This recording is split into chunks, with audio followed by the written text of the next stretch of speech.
while we are all waiting for the brand new Creativation releases to arrive in a cherry on top, I went through my stash and discovered that I still have quite a bit of this beautiful willow collection from One Canoe 2. And that I had literally meant to create at least 2 or 3 or 4 more layouts with it. I even had the photos with the product and everything. So I decided I wanted to go ahead and kind of bust through some of that stash. And a lot of this collection is still available at a cherry on top. I don't know why, because it is beautiful. But there is still quite a bit there. So all the products I'm going to be using today are available in the shop if you want to head over and grab some of these gorgeous, gorgeous papers or embellishments before they're gone. And as an aside, I didn't see any new releases from One Canoe 2 at Creativation. So that makes me a little nervous and almost makes me want to go through and kind of hoard what's there because I love them and I don't know if they're going to make any more collections. But anyway, someone asked in one of my recent videos if I ever gut my paper, and honey, I am gutting this paper because I have no desire to waste One Canoe 2, especially if they're not going to be around anymore. So what I have here is, this is a cut-a-line guide from My Speech Petunia, the same company that makes the Misty. And this is what I use to gut my papers because my paper trimmer is a guillotine paper trimmer. And so that kind of makes it hard to gut a 12 by 12 sheet of paper. But I have these cut-a-line guides and it works really, really well. So I just take an old self-healing mat, put it under my paper. The ruler is like see-through. I can see exactly where I'm cutting. There's this lovely like slit in the middle in the ruler, so that makes it super easy to get a nice, crisp, clean cut. Really, really like this product. It was a release from last year, and I know Christina had them in her shop for a while, but I'm not sure if she still does or not. So I'm going to go ahead and put some ink around this white cardstock. In case you're wondering, this cardstock is a 10 by 10 piece of Basil Coconut Swirl cardstock. And I'm just inking up the edges, and then we're going to do a little bit of stitching on some of the corners. So I used some score tape, as you can see here, to get my edges onto the cardstock, but I put it on the inside edge of the pattern paper. I didn't adhere it down on the outside edge because I know I want to stitch a little bit. So what I'm going to do is I'm going to grab my stitching supplies here, some embroidery thread and my little pokey tool and this lovely like little foam mat. And what I'm doing is I am punching six holes in 2 lines, so 12 holes on each corner. 6 on the white, 6 on the pattern paper. And then I'm going to use those holes as a guide, and I'm going to go ahead and cross stitch just a little bit on each of the corners. I went through my embroidery floss and I found some colors that coordinated with the colors in my pattern paper. And as you can see here, it just adds that little bit of detail. This layout design is going to be all about the details. So I've been noticing a lot of layouts recently on Instagram and social media where people are kind of collaging like a lot of stickers or a lot of die cuts or a lot of embellishments and creating something that almost looks like a collage. And I love it and I wanted to try it so badly. I still want to make my journaling and my photos the center of the important part of the layout. So what I did was I chose 3 photos and I'm going to add a mat around each of them and also some foam, fun foam. And I'm going to go ahead and start by deciding how I want my photos to be clustered on the page, and then I'm just going to fill in like all the empty spaces with die cuts and little embellishments and bits and pieces from this collection. So there isn't a ton of paper on this collection, on this page, which is a bit unusual. I tend to be kind of paper heavy scrapbooker, but I wanted to try this. I really wanted to try this idea of having a collaged scrapbook layout. And when I was thinking about how I wanted to do it and how I wanted it to look for me, I decided that a nice white background with a bordered frame, a pattern paper frame, would work really well for the idea that I had and what I wanted to create.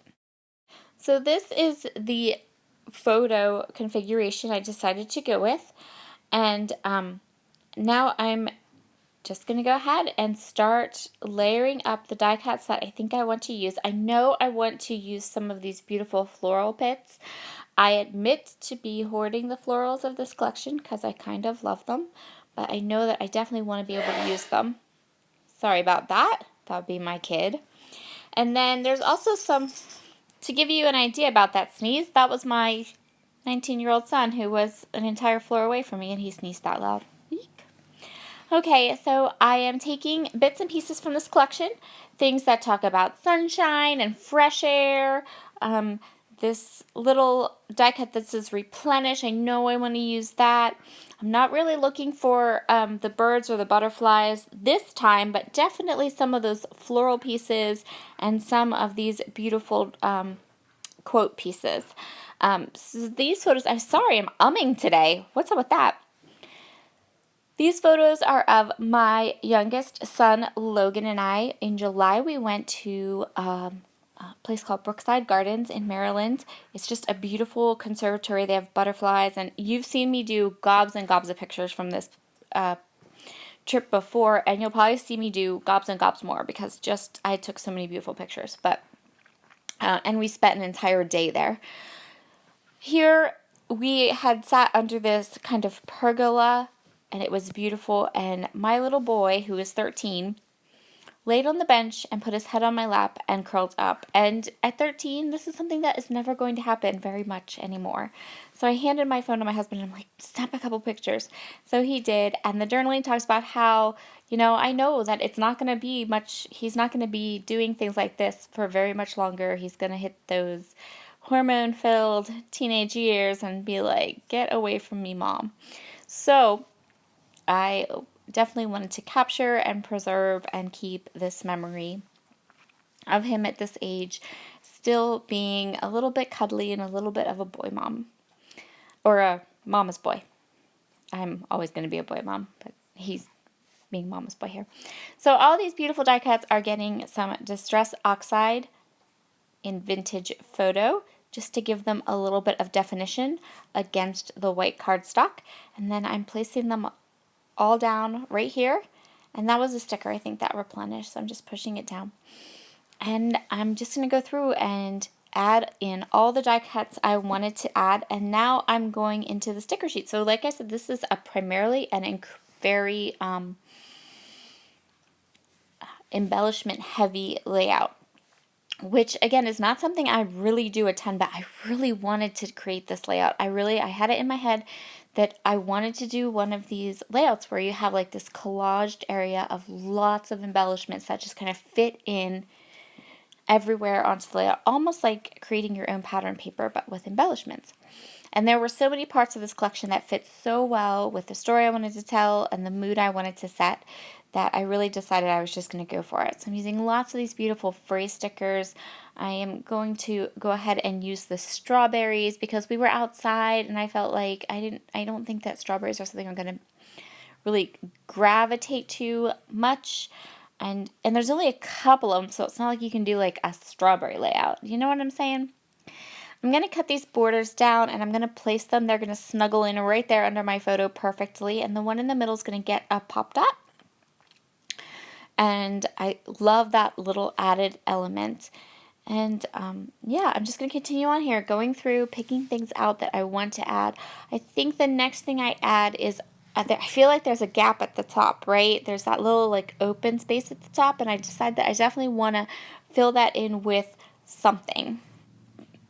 So I take a gander at my 6x8 paper pad, and I just find this little cut apart stripey bit, which I really like because it pulls in all the different colors. And I'm going to layer some more of those really cute phrase stickers over that little cut apart piece. And the next thing I know I want to add is I need something that's not quite as papery, right? So we have lots of die cuts and stickers and papers and different things. And there's lots of options. If you're digging from your stash, you could grab some sequins. I'm going to go ahead and grab some enamel dot. And I'm almost going to create like an enamel dot sneeze.